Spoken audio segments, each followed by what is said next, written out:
Hi friends, welcome to கடாய் சமையல். நம்ம இன்றைக்கி ரொம்பவே ஹெல்த்தியான உளுந்து சட்னி தான் செய்ய போகிறோம். இதில் ப்ரோட்டீன்ஸ் அதிகமாக இருக்கனால உடம்புக்கு ரொம்பவே நல்லது. இது எப்படி செய்கிறதுன்னு பார்க்குறதுக்கு முன்னாடி நம்ம சேனலை சப்ஸ்கிரைப் பண்ணாதவங்க சப்ஸ்கிரைப் பண்ணிக்கோங்க. இதுக்கு தேவையான பொருட்கள் எல்லாம் பார்த்துடலாம். 50 கிராம் அளவுக்கு உளுந்து எடுத்திருக்கேன். 2 டேபிள் ஸ்பூன் தேங்காய் துருவல், ஒரு பெரிய வெங்காயம்,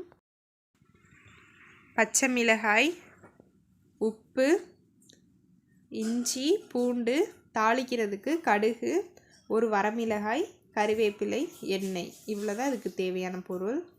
சட்னிக்கு வதக்கிக்கலாம். கடாயில் கொஞ்சமாக எண்ணெய் ஊற்றிக்கோங்க. எண்ணெய் சூடானதுக்கப்புறமா நம்ம கட் பண்ணி வச்சுருக்க பெரிய வெங்காயத்தை சேர்த்துடலாம். வெங்காயம் சேர்த்து ஒரு 2 நிமிஷத்துக்கு வதக்கி விட்டுக்கோங்க. இது கூடவே 4 பச்சை மிளகாய் ஆட் பண்ணிக்கோங்க. உங்களுக்கு காரத்துக்கு ஏற்ற மாதிரி மிளகாய் ஆட் பண்ணிக்கலாம்.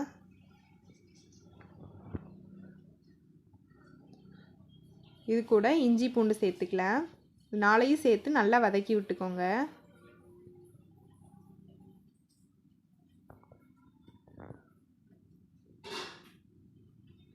நல்லா வதங்கிருச்சு. இது நம்ம ஒரு பிளேட்டில் மாற்றிக்கலாம்.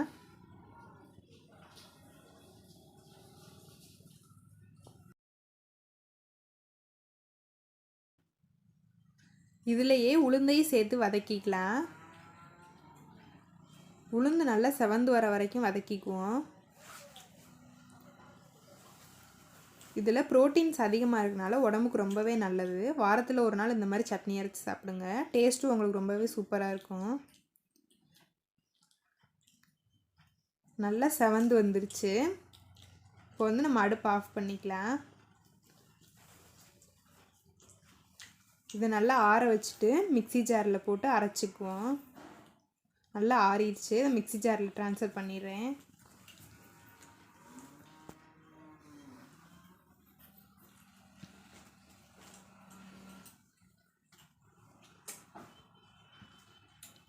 இது கூட நம்ம எடுத்து வச்சுருந்த 2 டேபிள் ஸ்பூன் அளவுக்கு தேங்காய் துருவல் சேர்த்துக்கலாம். தேங்காய் வதக்கக்கூடாது, பச்சையாக சேர்த்தா தான் டேஸ்ட் நல்லாயிருக்கும். சட்னிக்கு தேவையான அளவு உப்பு ஆட் பண்ணிக்கலாம். இதெல்லாமே சேர்த்து நல்லா அரைச்சி எடுத்துருங்க. பாருங்கள், சட்னி அரைச்சாச்சு. பார்க்குறதுக்கு தேங்காய் சட்னி மாதிரியே தான் இருக்கும், ஆனால் டேஸ்ட் ரொம்பவே சூப்பராக இருக்கும். இதை நீங்கள் இட்லி, தோசை, சாதத்துக்கு கூட தொட்டு சாப்பிட்லாம். ரொம்ப நல்லாயிருக்கும். சட்னிக்கு தாளிச்சுக்குவோம். கடாயில் கொஞ்சமாக எண்ணெய் ஊற்றிக்கோங்க. இது கூடவே கடுகு சேர்த்துக்கலாம். கடுகு பொரிஞ்சதுக்கப்புறமா ஒரு வரமிளகாய் ஆட் பண்ணிக்கோங்க. இது கூடவே ஒரு கொத்து கருவேப்பிலை ஆட் பண்ணிக்கலாம்.